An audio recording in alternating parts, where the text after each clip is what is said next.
रामराज मंदिर परिसर जमीन को लेकर कल हुए विवाद में अपने ऊपर लगे आरोपों को लेकर विधायक ढुलू महतो ने एक पीसी के माध्यम से सफाई दी है। पीसी के संबोधन में ढुलू महतो ने कहा कि शिकायतकर्ता प्रथम पक्ष अशोक महतो ने जिस जमीन पर अपना दावा किया है वह जमीन उसका है ही नहीं, तो उस जमीन पर किसी तरह का अधिकार कर विवाद करना उचित नहीं है। साथ ही चुनौती देते हुए ये भी कहा कि मेरे ऊपर लगा आरोप निराधार है, प्रशासन इस मामले को जाँच कर ले, अगर मैं दोषी पाया जाऊंगा तो अपने गाँव और अपने राज्य को छोड़कर चला जाऊंगा। इस विवाद को एक साजिश बताते हुए कहा कि इस विवाद के पीछे पूर्व वियाडा अध्यक्ष विजय झा का सोची समझी साजिश है। उनके द्वारा इस विवाद को उत्पन्न करने के लिए अशोक महतो और उसके परिवार को उकसाया गया है। अगर ऐसा नहीं है तो एक बुद्धिजीवी होने के नाते विवाद से संबंधित दोनों पक्ष के बीच वार्ता कर इसका समाधान करना चाहिए था। विजय झा पर ओझी राजनीति करने का आरोप लगाते हुए कहा कि कई ऐसे मामले हैं जिसमें विजय झा खुद अवैध कार्य कर रहे हैं। उनकी पत्नी द्वारा संचालित मातृ सदन अस्पताल एक विद्यालय का कब्जा किया हुआ जमीन है। विवादित जमीन को लेकर कहा कि अशोक महतो का इस मंदिर परिसर में 1 इंच जमीन नहीं है, अगर है तो संबंधित अधिकारी के द्वारा इस जमीन की मापी करवाएं, बिना ही विवाद खड़ा करना सही नहीं है। इसलिए जमीन की मापी कराकर इस विवाद का फैसला किया जाना चाहिए। हम लोग मंदिर गए, हमारे गार्ड भी थे, हमारे साथ और कोई नहीं थे, गार्ड थे, हमारे एक छोटा सा बच्चा को हम लेके गए थे।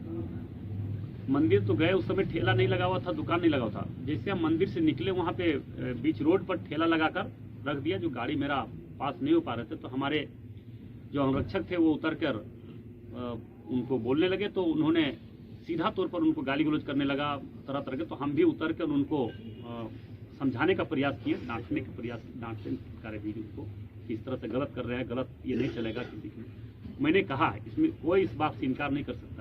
वही लोग जो पीआईएल करवाया हमारे यहाँ के पूर्व वियाडा के अध्यक्ष विजय झा के द्वारा, वे व्यक्ति जो पीआईएल भी करवाया और वही व्यक्ति ऐसे लोगों को षड्यंत्र करके, आपको हम तस्वीर भी वायरल हुआ है, उनके एक दिन संध्या मतलब जो सुबह घटना हुआ उसके एक दिन पहले शाम को वहाँ पे बैठक विजय झा जी के वहाँ कहीं पे हुआ है, जिसमें अशोक महतो की बीबी सारा इस षड्यंत्र करके रास्ता पर गाड़ी दुकान लगा दिया।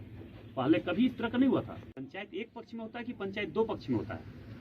जब कहीं पे कोई विवाद होता है तो दोनों पक्ष के लोग रहते हैं, तभी वो पंचायत कहलाता है। षड्यंत्र होता है अकेले बुलाकर उसको क्या करना है, नहीं करना है, कैसे विवाद करना है, ये षड्यंत्र होता है। तो उनका षड्यंत्र ये पहला नहीं, कई बार षड्यंत्र ये हुआ है। और उनके काले चेहरा और चरित्र को क्षेत्र की जनता जान रही है, और अपने आप को बुद्धिमान और विद्वान कहने वाले जो घटिया इंसान है, उनके द्वारा आज तक बाघमारा विधानसभा क्षेत्र में अपने आप को बहुत बड़े ज्ञानी, बहुत बड़े राजनीतिक का मतलब ज्ञानी दाता कहते हैं वो और जलेसर महतो जी। बाघमारा में एक भी अच्छा काम बता दीजिए उनके माध्यम से जो हुआ है। 4 गो आदमी को, गरीब को कंबल बांट देना और अपने आप को ईमानदार राजा हरिश्चंद्र कहलाना, ये कहाँ सूचित है? अगर उसमें हिम्मत था तो दोनों पक्ष के लोगों को बुलाकर पंचायती करवाता, न कि अकेले बुलाकर उसको षड्यंत्र करके। आज तक इस तरह से घटना नहीं हुआ था। उन्होंने अपने घर में बुलाकर इस तरह का षड्यंत्र रच के ये विवाद करवाने का काम किया है। DAV +2 जब तक वो रहे, यहाँ के कुछ पूर्व विधायक लोग रहे, षड्यंत्र करके ग्रुप बनाकर DAV को एकदम तहस नहस तक कर दिया। मैं उसी विद्यालय से पढ़ा हुआ हूँ।